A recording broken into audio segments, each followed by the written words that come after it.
26 नवंबर 1930 को कनाडा के दी meridian daily journal newspaper के फ्रंट पेज पर एक खबर पब्लिश होती है जिसका टाइटल था village of the dead.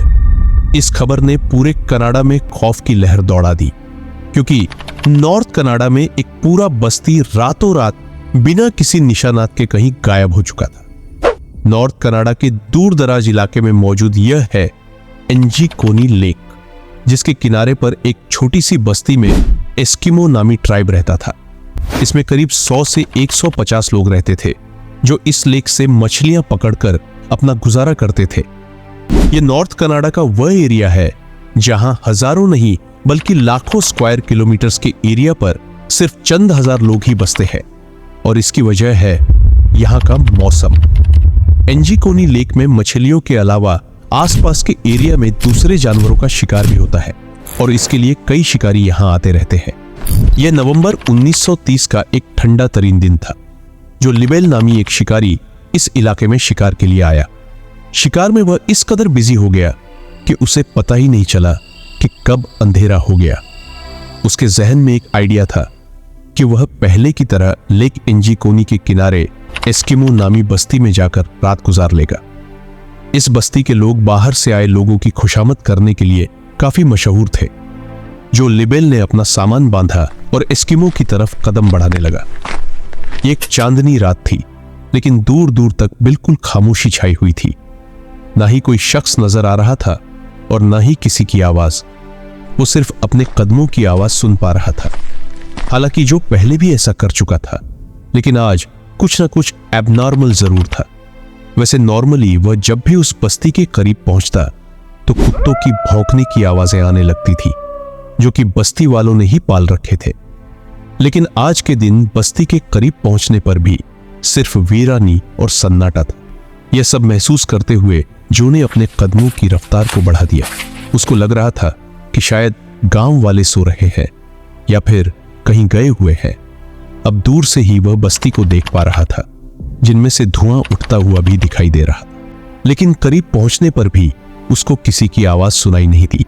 Finally जब जो लेबल बस्ती में पहुंचा तो वह यह देखकर हैरान रह गया कि यहां पर ना कोई इंसान है और ना ही कोई जानवर। पर जो के लिए हैरानी की बात यह थी कि कुछ घरों के ऊपर से धुएं उठते हुए दिखाई दे रहे थे कि जैसे इनके अंदर कोई मौजूद हो। वह रैंडमली एक खेमे में गया, लेकिन वहां भी कोई मौजूद नहीं था, और ऐसा ही हाल सारे खेमों का था।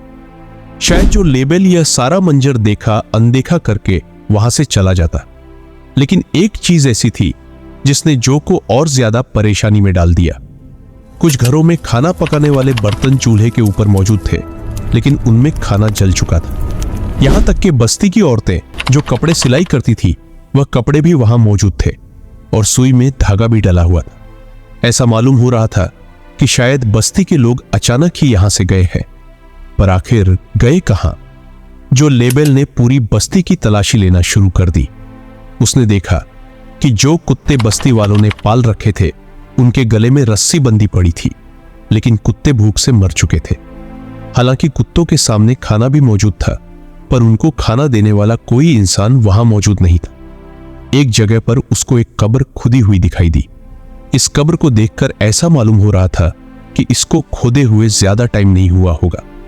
यह सब देखते हुए जो लेबल की परेशानी और खौफ में बेहद इजाफा हो चुका था। वह रात के वक्त अकेला यह सारा मंजर देखकर काफी घबरा चुका था। यहाँ के लोग जब कहीं भी जाते हैं तो अपने साथ अपने कुत्ते जरूर रखते हैं, लेकिन यह सब देखकर ऐसा मालूम हो रहा था कि शायद यहां कुछ अजीब हुआ है। कोई ऐसी अनहोनी हुई है जिसने लोगों को अचानक से कहीं जाने पर मजबूर कर दिया है। इतना मजबूर कि वह अपने कुत्ते भी छोड़ गए, कपड़े, खाना और जलती हुई आग को भी बुझा न सके। जो लेबल यह सब कुछ देखकर ज्यादा देर बर्दाश्त ना कर सका और जल्द से जल्द करीबी टेलीग्राफ ऑफिस पहुंच गया। वहां से उसने रॉयल कैनेडियन माउंटेड पुलिस को लेकर आया और उनको आंखों देखा हाल बयान कर दिया।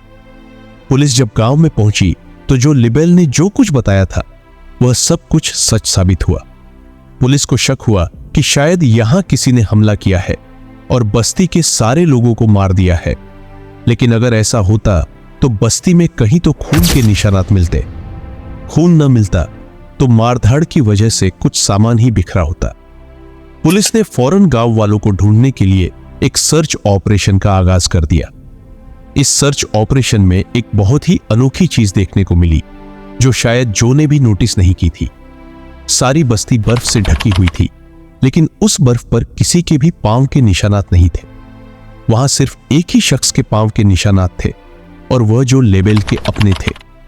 यानी अगर इस बस्ती में जो के अलावा कोई आया नहीं और कोई गया नहीं, तो फिर बस्ती वाले गए तो गए कहां? लेक के ऊपर भी बर्फ जमी हुई थी और बस्ती वालों की कश्तियां जमीन पर खड़ी थी, क्योंकि इस मौसम में मछलियों का शिकार नहीं होता। इसी वजह से कश्तियों को जमीन पर खींचकर पार्क कर दिया जाता था। अगर तो बस्ती वाले लेक में तैरकर कहीं जाते या उनको किसी ने मारकर लेक में फेंक दिया होता, तो लेक के ऊपर बर्फ की लेयर कहीं ना कहीं से जरूर टूटी या बिखरी हुई होती। पुलिस को इन्वेस्टिगेशन में यह भी मालूम पड़ा कि यह लोग जो लेबेल के यहां आने से 8 दिन पहले ही गायब हो चुके थे, क्योंकि कुत्तों की मौत 1-2 दिन भूखा रहने की वजह से नहीं होती, और घरों से निकलने वाला धुआं इस बात की निशानी थी कि इनको यहां से गए ज्यादा समय नहीं गुजरा, क्योंकि यह वह धुआं था जो लकड़ियां बुझ जाने के बाद भी काफी देर तक निकलता रहता है। पुलिस वालों के सामने ढेर सारे सवालात थे, लेकिन जवाब एक भी नहीं। कई महीनों के सर्च ऑपरेशन के बाद पुलिस ने आखिरकार इस केस को अनसॉल्व्ड का ठप्पा लगाकर हमेशा हमेशा के लिए बंद कर दिया, और वक्त के साथ साथ लोग भी इसको भूल गए। इस हादसे के 50 सालों के बाद 1984 में रोजर बोर और नीजल ब्लंडर नामी राइटर्स ने एक आर्टिकल लिखा और इस पूरे मामले को एलियन से जोड़ने की कोशिश की। उन्होंने अपने आर्टिकल में बताया कि जब वो लोग इस एरिया को एक्सप्लोर करने एंजिकोनी लेक के पास गए, तो उन्हें वहां एक शिकारी और उसके 2 बेटे मिले। उन्होंने बताया कि अक्सर उन्होंने झील के ऊपर उड़ते हुए कुछ ऑब्जेक्ट्स देखे हैं जिनकी शेप अजीब टाइप की होती है, और वो उसी बस्ती की तरफ उड़ रहे थे जहां एस्किमो ट्राइब रहता था। इस स्टोरी को बेस बनाकर यह बताया गया कि शायद उस रात एलियंस उतरे थे और बस्ती में मौजूद सभी लोगों को वह अपने साथ ले गए। एलियंस की मौजूदगी और उनके हमले का इन दोनों राइटर्स के पास कोई भी ठोस सबूत नहीं था, इसलिए ज्यादातर लोगों ने इस पर यकीन नहीं किया और इस थ्योरी को रिजेक्ट कर दिया। इसके बाद कई लोगों ने एस्किमो बस्ती के बारे में अलग अलग कहानियां बनाना शुरू कर दी, लेकिन हकीकत यह है कि इस हादसे को 100 साल होने को है, मगर आज तक इस सवाल का जवाब किसी के पास नहीं है कि आखिर एंजिकोनी लेक की बस्ती के लोग बिना किसी निशानात के चले कहां गए।